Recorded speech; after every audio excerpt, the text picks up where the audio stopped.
할렐루야! 이 시간 하나님 앞에 예배하는 여러분들을 축복합니다. 기도하겠습니다.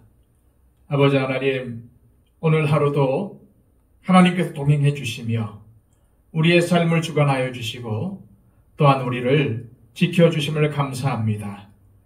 수요일 저녁을 맞이하여 하나님 앞에 엎드립니다. 예배자로 주님 앞에 섰습니다. 주님, 이 시간을 복되게 하여 주시고 주님께 예배하는 우리 한 사람 한 사람을 받아주시옵소서. 세상에서 실패하며 좌절하며 또한 여러 가지 억울한 일도 당하고 여러 가지 고난과 질고를 당할 때에 주님께서 나와 함께 하시고 나를 지켜주심을 믿습니다. 또한 주님께서 선한 뜻을 가지고 우리를 인도하신다는 사실도 믿습니다. 주님, 하나님께 예배할 때에 새 힘을 더하여 주시고 오늘도 주신 말씀을 통해 하나님의 뜻을 분별하게 하여 주시옵소서.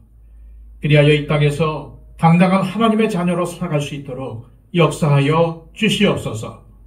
이 예배 시간을 온전히 주님께 맡겨드리며 예수 그리스도의 이름으로 기도하옵나이다.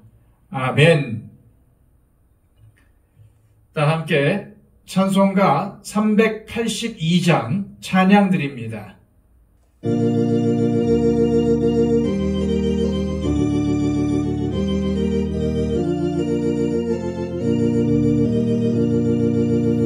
너 근심 걱정 말아라. 주 너를 지키리.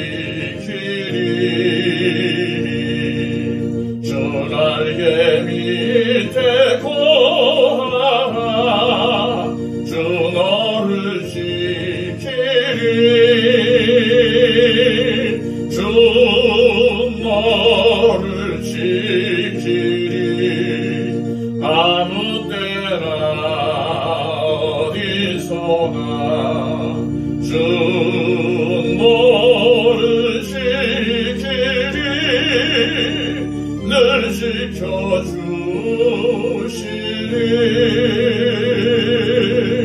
어려움 낙심될 때에 주 너를 지키리. 위험한 일을 당할 때 주 너를 지키리. 주 너를 지키리. 아무 때나 어디서나 주 너를 지키리. 늘 지켜주시리.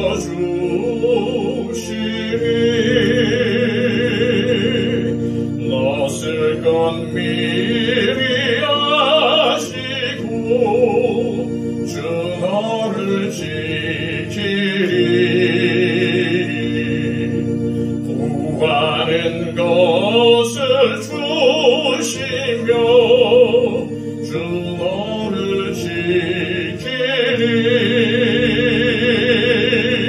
주 너를 지키리. 아무 때나 어디서나 주 너를 지키리. 늘 지켜주시리.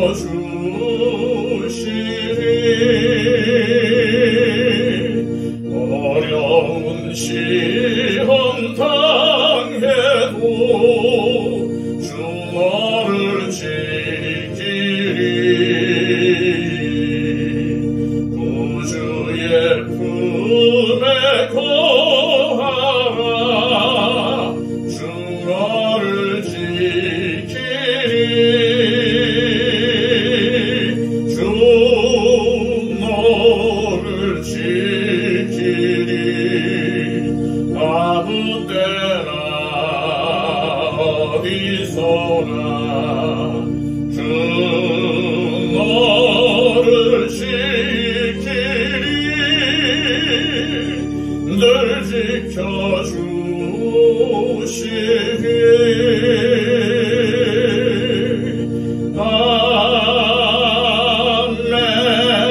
아멘. 찬송하나 더 부릅니다.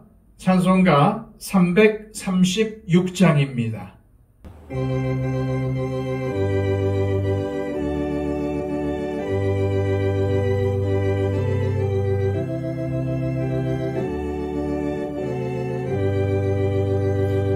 환난과 핍박 주릉에도 성도는 신앙 지켰네.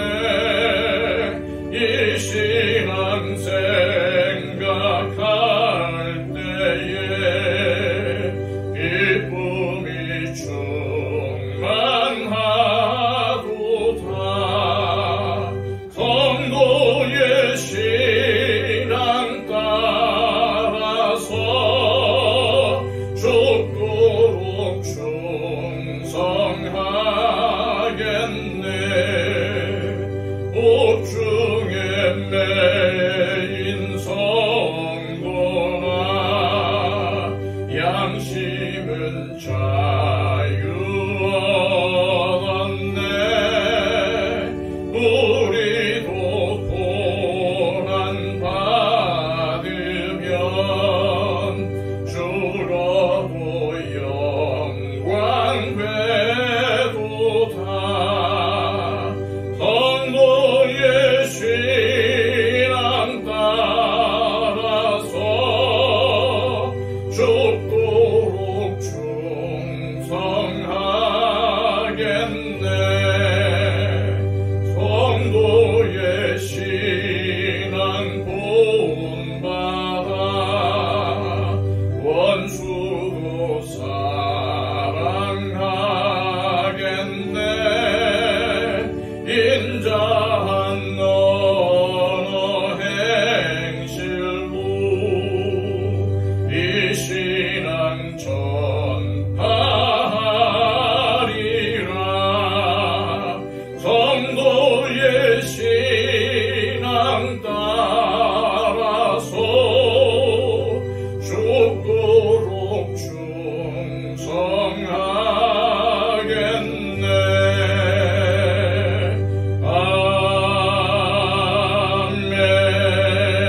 아멘. 이 시간 우리에게 주시는 하나님의 복된 말씀은 구약성경 사무엘상 22장 6절에서 23절까지의 말씀입니다. 구약성경 446쪽입니다. 사울이 다윗과 그와 함께 있는 사람들이 나타났다함을 들으니라. 그때에 사울이 기브와 높은 곳에서 손에 탄창을 들고 에셀 나무 아래에 앉았고 모든 신하들은 그의 곁에 섰더니 사울이 곁에 선 신하들에게 이르되 너희 베냐민 사람들아 들으라. 이새의 아들이 너희에게 각기 밭과 포도원을 주며 너희를 천부장 백부장을 삼겠느냐.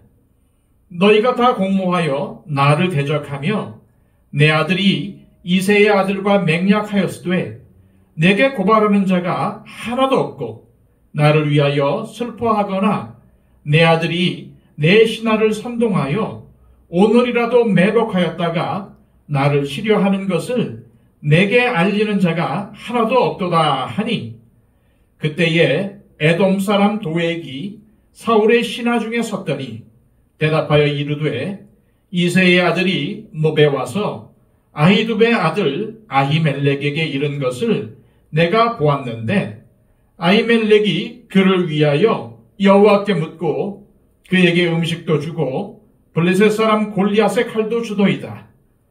왕이 사람을 보내어 아히두베의 아들 제사장 아히멜렉과 그의 아버지의 온 집 곧 노베에 있는 제사장들을 부르매 그들이 다 왕께 이른지라.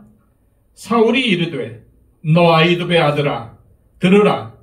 대답하되 내 주여 내가 여기 있나이다. 사울이 그에게 이르되 네가 어찌하여 이새의 아들과 공모하여 나를 대적하여 그에게 떡과 칼을 주고 그를 위하여 하나님께 물어서 그에게 오늘이라도 매복하였다가 나를 치게 하려 하였느냐 하니 아히멜렉이 왕에게 대답하여 이르되 왕의 모든 신하 중에 다윗같이 충실한 자가 누구인지요? 그는 왕의 사위도 되고 왕의 호위대장도 되고 왕실에서 존귀한 자가 아니니까 내가 그를 위하여 하나님께 물은 것이 오늘이 처음이니까 결단코 아니니이다. 원하건대 왕은 종과 종이 아비의 온 집에 아무것도 돌리지 마옵소서. 왕의 종은 이 모든 크고 작은 일에 관하여 아는 것이 없나이다 하니라.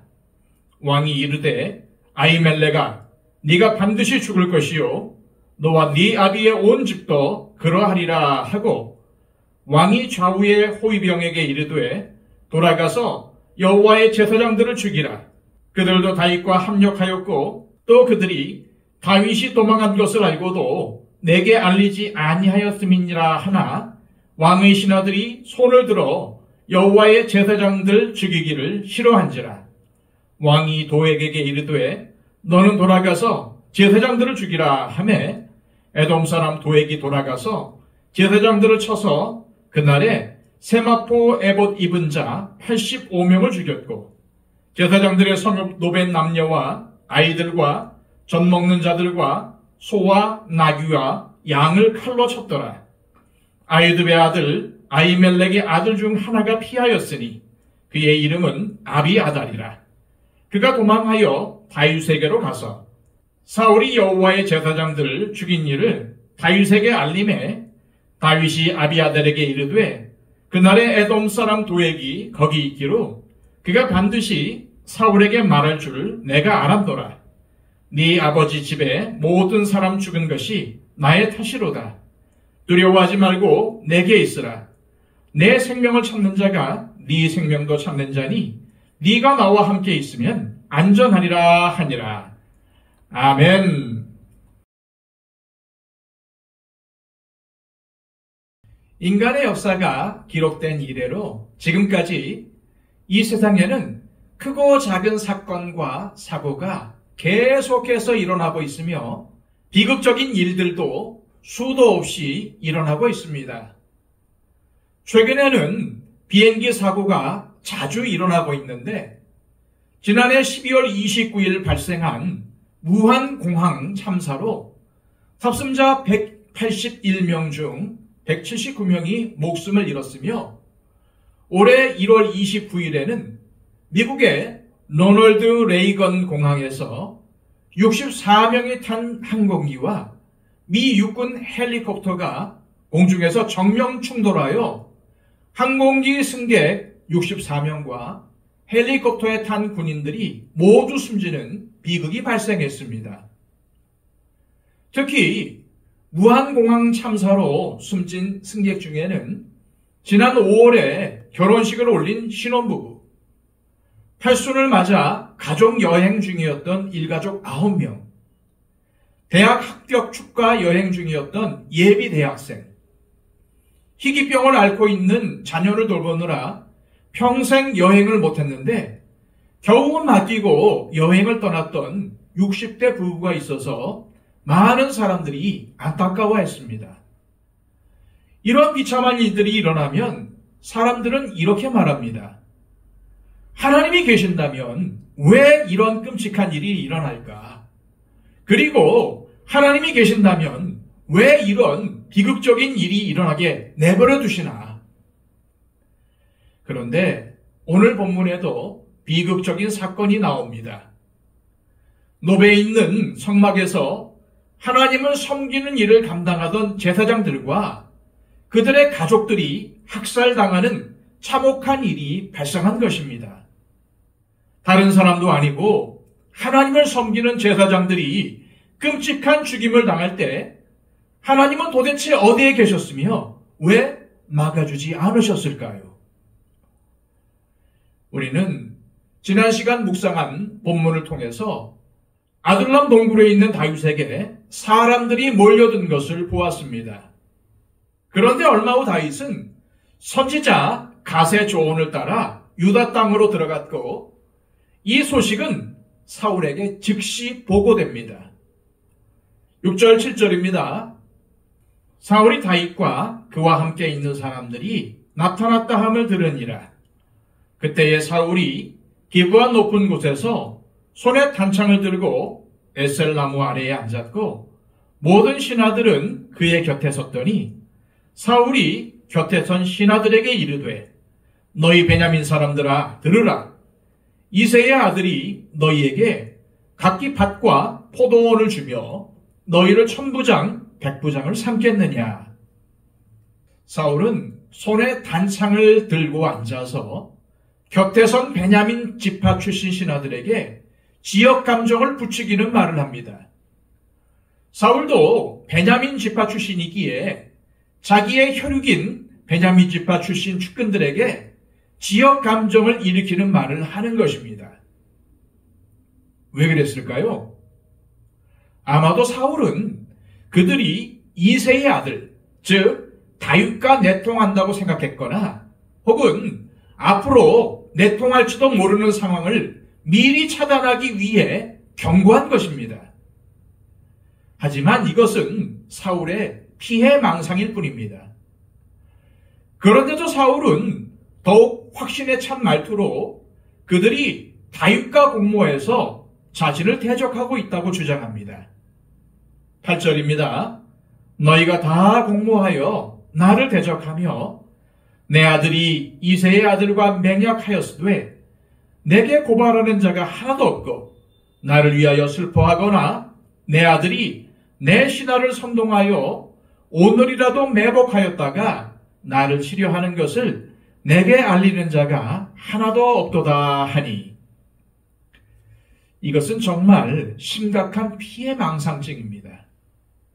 사울은 자신의 주변 사람들, 자기와 같은 베냐민 출신 신하들을 의심하는 것은 물론이고 자신의 아들인 요나단이 자기를 해치려 한다고 의심하고 있습니다. 사울은 결국 극단적인 피해망상으로 인한 의심 때문에 제사장들을 학살하는 만행을 저지릅니다. 사울이 아들과 신하들을 의심하며 피해망상적인 말들을 쏟아내던 자리에 누가 있었습니까? 에돔 사람 도액입니다. 그는 노베 갔다가 본 것들을 사울에게 보고합니다. 9절 10절입니다. 그때에 에돔 사람 도액이 사울의 신하 중에 섰더니 대답하여 이르되 이새의 아들이 노베 와서 아히두베 아들 아히멜렉에게 이른 것을 내가 보았는데 아히멜렉이 그를 위하여 여호와께 묻고 그에게 음식도 주고 블레셋 사람 골리앗의 칼도 주도이다.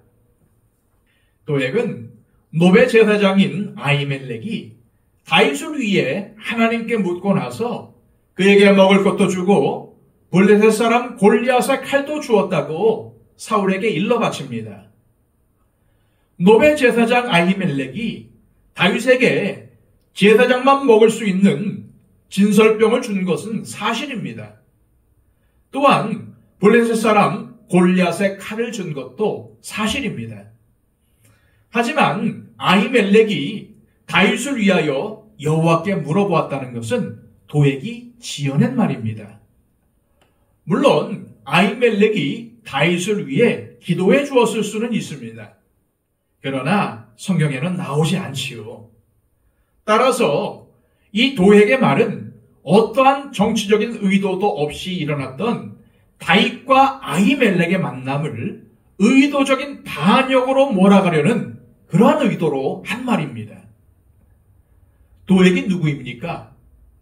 사무엘상 21장 7절엔 도액을 가리켜 사울의 신하이자 사울의 목자장이라고 말합니다.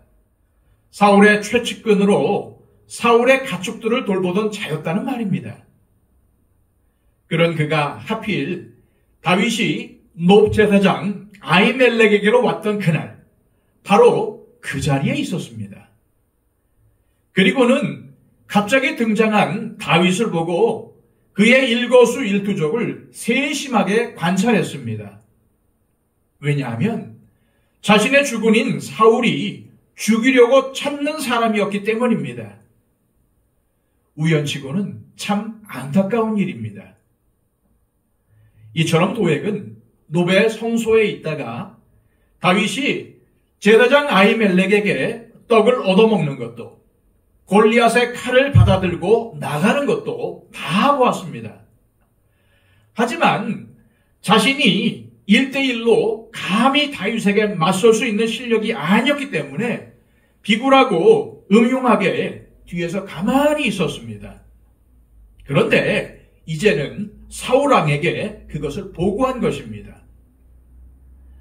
뒤에 밝혀지지만 도액은 사실 하나님에 대해 전혀 관심이 없는 사람이었습니다.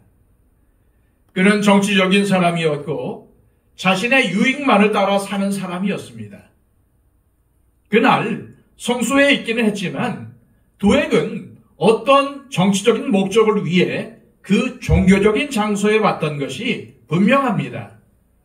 그날 도액과 다윗은 같은 성소에 있었습니다. 둘 다 하나님을 구하는 것처럼 보였습니다.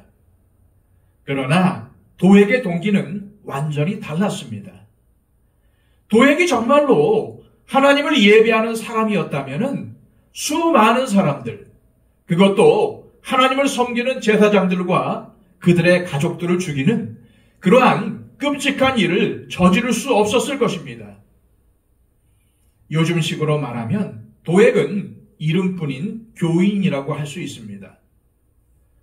설문조사에서 당신의 종교는 무엇입니까? 할 때 교회에 나가지도 않고 예배 드리지도 않는데 기독교라고 쓰는 사람과도 같습니다.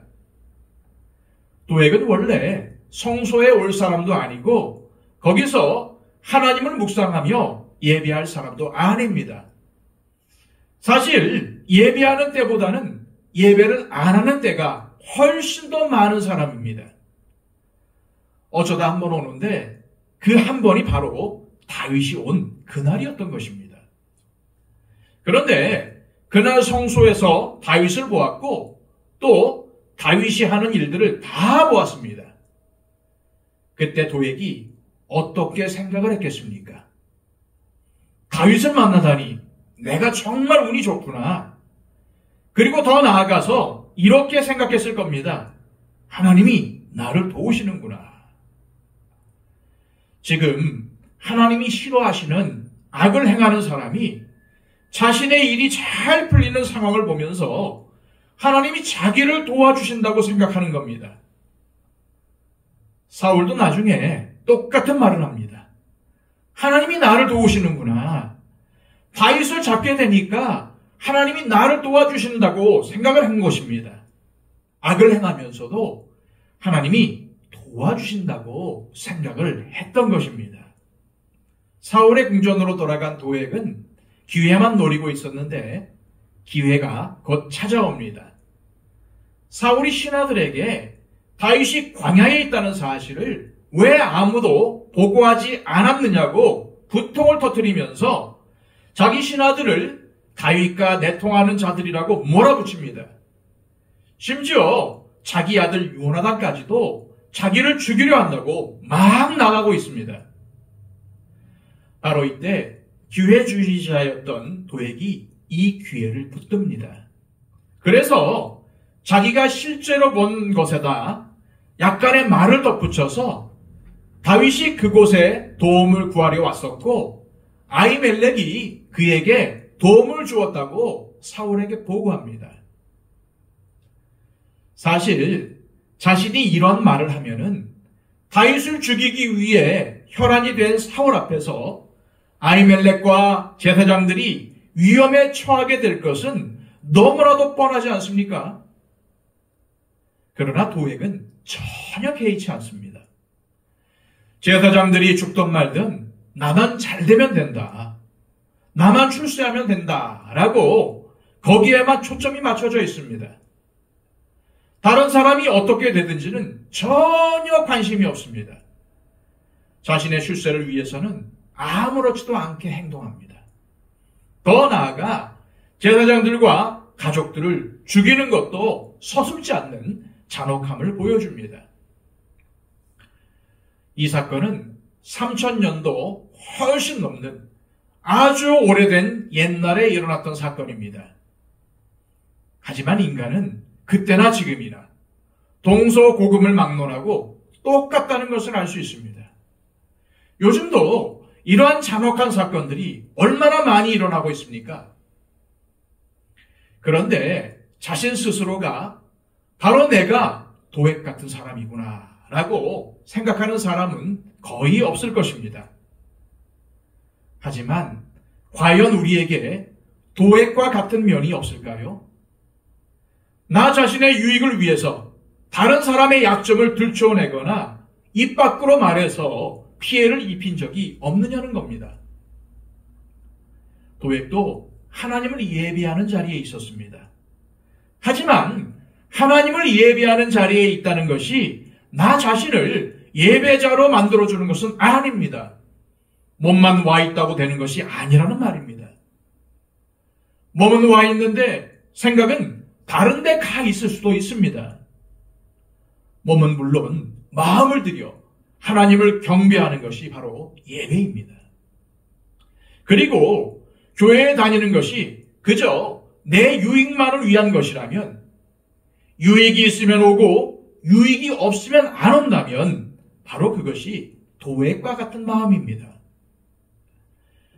그러나 정말 하나님 앞에서 나 자신의 죄인됨을 돌아보고 돌이켜 하나님의 마음을 배우고 그 마음을 따라 살겠다고 결단하는 것이 예배입니다. 그러니까 예배의 핵심은 교회에 와서 눈물로 찬양하고 기도하고 은혜를 받고 가는 것이 아닙니다. 그것도 예배이지만 예배의 핵심은 그것이 아닙니다. 예배의 핵심은 이렇게 하나님의 은혜와 사랑을 받았으니 나가서 하나님의 말씀대로 살겠습니다 라며 결단하며 세상으로 나가는 것입니다. 결단과 실천이 없는 예배는 예배가 아닙니다. 그러므로 1시간 예배보다는 예배를 드리고 나서 어떻게 살아가느냐가 더 중요합니다. 지금 한국 교회가 많은 비난을 받으며 쇠퇴하고 있는 이유가 바로 여기에 있습니다. 한국 교회처럼 예배를 많이 그리고 열심히 드리는 교회는 없을 것입니다. 그런데 그렇게 은혜롭게 예배를 드렸으면 하나님의 말씀에 순종하는 삶이 일상생활 속에서 나와야 하는데, 교회에 모였을 때는 거룩하고 경건하고 뜨겁고 좋지만 예배를 마치고 세상으로 나가면은 언제 그랬냐는 듯 삽니다. 안 믿는 사람들과 비슷하거나 오히려 더 못합니다. 그러니까 한국 교회가 비난을 받고 쇠퇴의 길을 걷고 있는 것입니다. 한편 도액의 보고를 들은 사울은 즉시 아히멜렉과 모든 제사장들을 소환하였고 다윗과 공모한 혐의를 받은 아히멜렉을 다구칩니다. 11절에서 13절입니다. 왕이 사람을 보내어 아히두베의 아들 제사장 아히멜렉과 그의 아버지의 온 집 곧 노베에 있는 제사장들을 부르매 그들이 다 왕께 이른지라 사울이 이르되 너 아히두베 아들아 들으라. 대답하되 내 주여 내가 여기 있나이다. 사울이 그에게 이르되 네가 어찌하여 이새의 아들과 공모하여 나를 대적하여 그에게 떡과 칼을 주고 그를 위하여 하나님께 물어서 그에게 오늘이라도 매복하였다가 나를 치게 하려 하였느냐 하니, 사울은 아히멜렉에게 왜 자신의 대적 다윗과 공모하여 그를 위해 하나님께 기도드리고 먹을 것도 주고 칼도 주었느냐고 추궁합니다. 사울은 제사장을 다윗과 함께 음모를 꾸민 자라고 몰아붙입니다. 이에 아히멜렉이 뭐라고 대답합니까? 14, 15절입니다. 아히멜렉이 왕에게 대답하여 이르되 왕의 모든 신하 중에 다윗같이 충실한 자가 누구인지요? 그는 왕의 사위도 되고 왕의 호위대장도 되고 왕실에서 존귀한 자가 아니니까 내가 그를 위하여 하나님께 물은 것이 오늘이 처음이니이까 결단코 아니니이다. 원하건대 왕은 종과 종의 아비의 온 집에 아무것도 돌리지 마옵소서. 왕의 종은 이 모든 크고 작은 일에 관하여 아는 것이 없나이다 하니라. 아히멜렉은 다윗이 사울 왕의 사위이자 충성된 신하라고 말합니다. 말 한마디로 죽을 수 있는 상황에서도 맞는 말을 한 것입니다. 그리고 한 걸음 더 나아가 자신이 다윗을 위해 하나님의 뜻을 물으며 기도한 것은 어제 오늘의 일이 아니기에 그것은 잘못일 수가 없다는 점을 밝힙니다. 사울 앞에서 도액이 강조한 것은 아히멜렉이 다윗을 위해서 하나님께 물었다는 것, 즉 기도했다는 것입니다. 다시 말해 아히멜렉이 다윗이 사울을 물리치고 왕이 되기를 위해 기도했다는 식으로 몰아간 것입니다. 그런데 아히멜렉은 자기가 다윗을 위해서 평소에도 기도했고 항상 주님께서 보호해 주시기를 기도했다는 것입니다. 왜냐하면 그가 이스라엘의 장군인데 그가 잘못되면 나라도 위험해지니까 다윗을 위해서 기도할 수밖에 없었다는 겁니다. 하지만 결코 사울을 죽이기 위해 다윗과 같이 음모를 꾸민 적도 없고 그런 계획에 대해서도 아는 바가 없으며 다윗에게 그러한 것을 전혀 들은 적도 없으니 자신과 제사장 가문에 죄를 전가하지 말 것을 간청합니다. 이러한 아히멜렉의 진실한 대답과 간청을 듣고도 사울은 그것을 받아들이지 않습니다. 16, 17절입니다. 왕이 이르되 아히멜렉아 네가 반드시 죽을 것이요 너와 네 아비의 온 집도 그러하리라 하고 왕이 좌우의 호위병에게 이르되 돌아가서 여호와의 제사장들을 죽이라. 그들도 다윗과 합력하였고 또 그들이 다윗이 도망한 것을 알고도 내게 알리지 아니하였음이니라 하나 왕의 제사장들이 손을 들어 여호와의 제사장들 죽이기를 싫어한지라. 사울은 분노하면서 아히멜렉을 비롯하여 모든 제사장들을 죽이라고 명령합니다. 아니 다윗을 만난 것은 아히멜렉 한 사람인데 모든 제사장을 다 죽이라고 하는 것은 말이 되지 않습니다. 사울의 신하들은 영적 지도자이며 하나님의 종들인 제사장들을 죽이기를 싫어합니다. 그들에게는 하나님을 두려워하는 마음이 조금은 있었던 것입니다. 그래서 사울은 에돔 사람인 도액에게 명령하고 도액은 그 명령을 철저히 이행합니다. 도액은 사울의 명령을 받아 제사장 85명을 죽입니다. 더 나아가 높주민 전체, 즉 거기에 있었던 다른 모든 남자들과 여자들과 아이들, 심지어 젖먹는 아이들까지 또 가축들까지 전부 다 죽여버립니다. 사울의 잔인함과 기회주의자 도액의 잘못된 충성으로 많은 사람들, 심지어 어린 아기까지 죽임을 당한 끔찍한 비극이 일어난 것입니다. 사실 아히멜렉과 제사장들이 어떤 사람들입니까? 다윗을 위해 하나님께 기도하는 자들이었습니다. 자기 나라의 장군인 다윗을 위해서도 그렇게 기도했다면 왕인 사울을 위해서는 얼마나 더 많이 기도했겠습니까? 이처럼 제사장들이 자신을 위해 기도해주는 사람이었는데도 사울은 그들을 다 죽여버린 것입니다. 그 결과가 무엇입니까?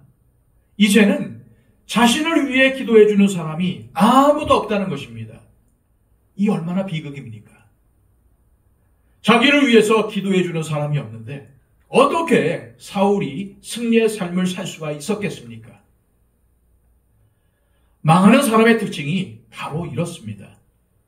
자기가 망하는 길을 선택해서 나가는데 그것을 모릅니다. 자기는 잘하는 줄 압니다. 망하는 회사들을 보십시오. 잘못된 결정들이 쌓이면서 무너지는데 자기들은 잘하는 결정이라고 했지만은 사실은 잘못된 결정이었던 것입니다. 오늘날로 치면 제사장이 누구입니까? 많은 분들이 요즘 제사장은 목사라고 얘기합니다. 또 많은 목회자들이 목사가 제사장이다 라는 식으로 은근히 이야기를 합니다. 그래서 이 구조를 놓고 목사를 공격하면 안 되고 공경해야 한다는 식으로 잘못 가르치는 경우가 많습니다. 물론 제사장에 목사도 포함됩니다. 하지만 베드로전서 2장 9절에서 뭐라고 합니까? 예수 그리스도를 믿는 모든 그리스도인은 다 제사장이라고 말씀합니다. 목사만 제사장이 아니라 예수님을 믿는 그리스도인들은 다 제사장이라는 말입니다.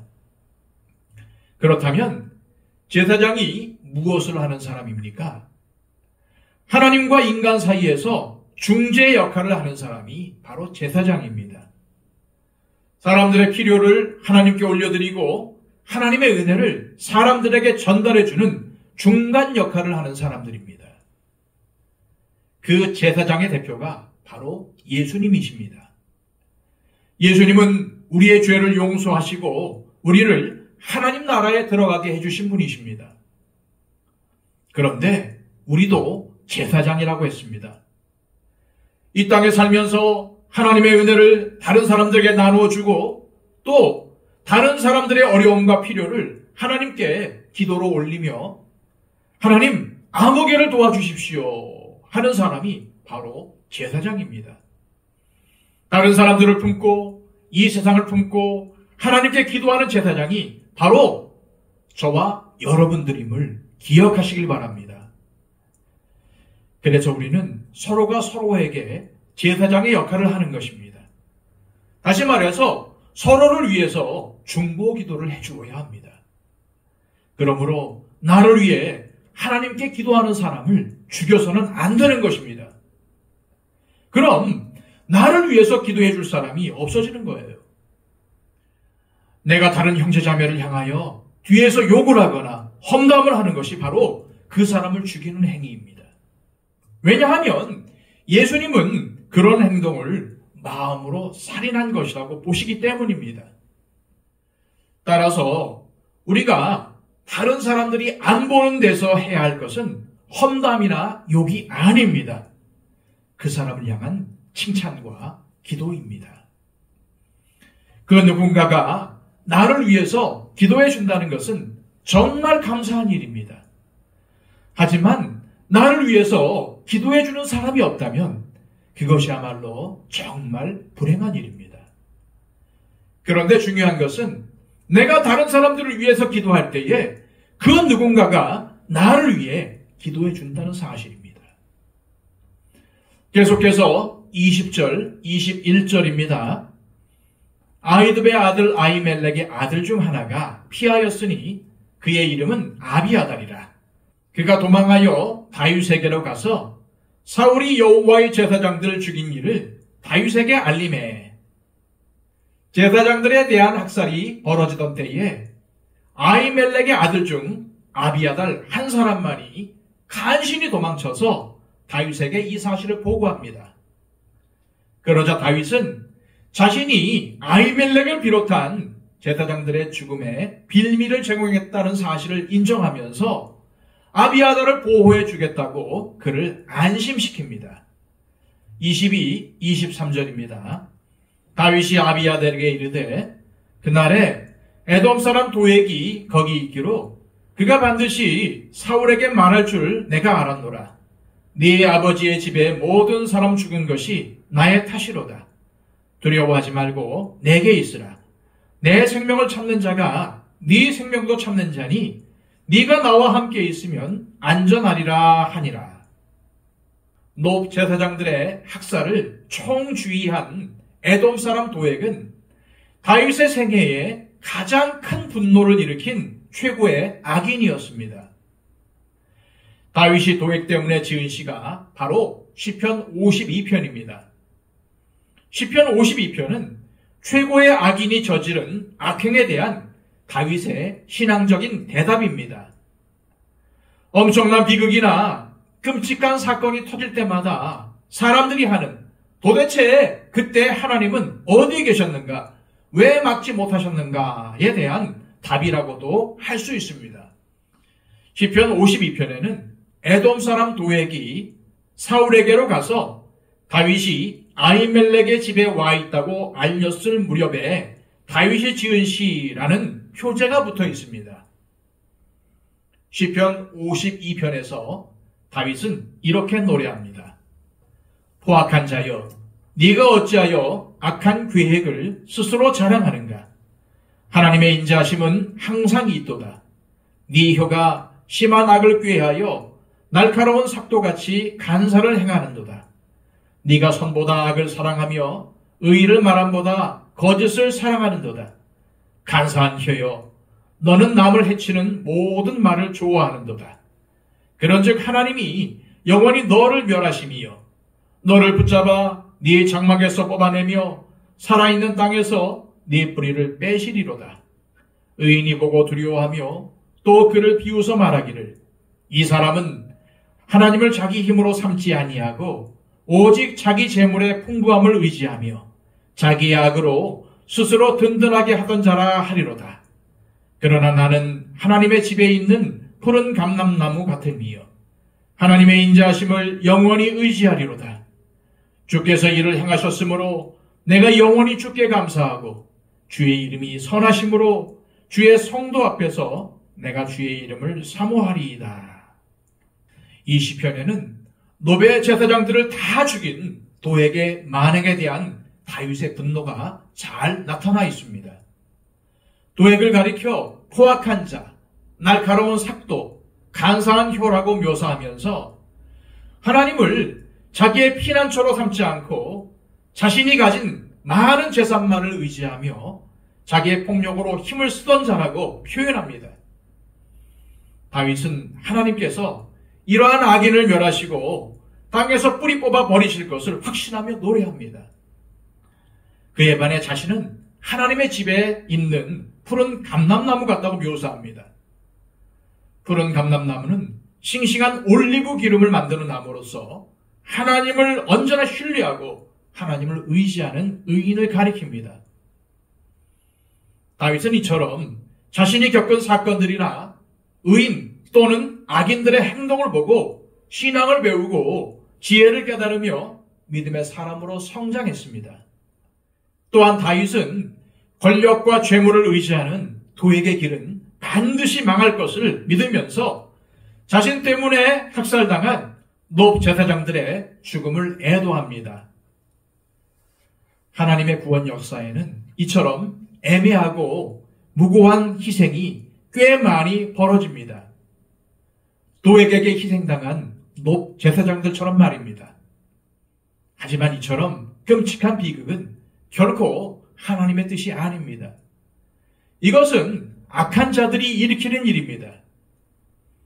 우리는 왜 세상에 이처럼 비극적인 일들이 많은지 모든 것을 다 이해할 수는 없습니다. 하지만 하나님은 그러한 일들도 당신의 선한 뜻을 이루는데 사용하신다는 것을 우리는 알아야 합니다. 역사 속에서 억울한 죽임을 당한 사람들의 부르짖는 소리는 정의로운 역사를 만드는 밑거름이 되며 하나님께서 반드시 기억하시고 갚아주십니다. 선지자 이사야와 다니엘은 신앙을 지키다가 죽은 의인들이 어떻게 되는지를 노래하고 있습니다. 이사야 26장 19절을 세번역 성경으로 읽습니다. 그러나 주님의 백성들 가운데서 죽은 사람들이 다시 살아날 것이며 그들의 시체가 다시 일어날 것입니다. 무덤 속에서 잠자던 사람들이 깨어나서 즐겁게 소리칠 것입니다. 주님의 이슬은 생기를 불어넣는 이슬이므로 이슬을 머금은 땅이 오래전에 죽은 사람들을 다시 내놓을 것입니다. 땅이 죽은 자들을 다시 내놓을 것입니다. 다니엘 12장 2절 역시 세번역 성경으로 읽어드립니다. 그리고 땅속 티끌 가운데서 잠자는 사람 가운데서도 많은 사람들이 깨어날 것이다. 그들 가운데서 어떤 사람은 영원한 생명을 얻을 것이며 또 어떤 사람은 수치와 함께 영원히 모욕을 받을 것이다. 미국의 프로야구 스타였던 요기 베라가 한 말이 아주 유명합니다. 끝날 때까지 끝난 게 아니다. 정말 그렇습니다. 이 말은 우리에게도 해당합니다. 이 땅에서의 죽음으로 모든 것이 끝나는 것이 아닙니다. 믿는 자에게는 영생이 주어집니다. 그러므로 우리 인생은 하나님께서 끝났다고 하실 때까지 끝난 것이 아닙니다. 신실하신 하나님은 의인을 빛으로 인도하십니다. 믿으시길 바랍니다. 우리 모두가 신실하신 하나님을 의지하며 사울이나 도액이 걸었던 악한 길이 아니라 비록 실수하고 넘어지기도 하지만 간절히 주님을 찾고 신뢰하며 나아간 다윗의 길을 걷기로 결단하며 나아가시기를 축복합니다. 기도하겠습니다. 아버지 하나님, 오늘도 우리에게 귀한 하나님의 말씀을 주시고 그 말씀을 통하여 하나님의 뜻을 알려주심을 감사합니다. 주님께서는 오늘 말씀을 통해서 사울과 도액이 걸었던 악한 길, 다윗이 걸었던 선한 길을 비교하며 우리에게 어떠한 길을 선택할 것인지를 묻고 계십니다. 주님께서 아십니다. 우리가 다 하나님의 자녀요, 하나님의 백성임을 고백드립니다. 그러나 주님, 우리가 어떠한 길을 걸어야 될지 알고 있지만 우리의 힘이 부족합니다. 지혜도 없습니다. 연약합니다. 주님의 강한 손이 우리를 붙들어 주시기를 원합니다. 우리를 인도하여 주시기를 원합니다. 그리하여 하나님의 역사로, 하나님의 은혜로 다윗의 길을 걸어가게 하여 주시옵소서. 또한 우리가 왕같은 제사장으로서 다른 사람들을 위해 중보하며 다른 사람들에게 하나님의 은혜를 흘려보내는 그러한 통로가 되게 하여 주시옵소서. 하나님, 우리가 하나님의 사람으로 온전히 살아갈 수 있도록 우리에게 말씀을 더하여 주시고 우리의 삶을 하나님의 뜻 가운데로 인도하여 주옵소서. 예수 그리스도의 이름으로 기도하옵나이다. 아멘.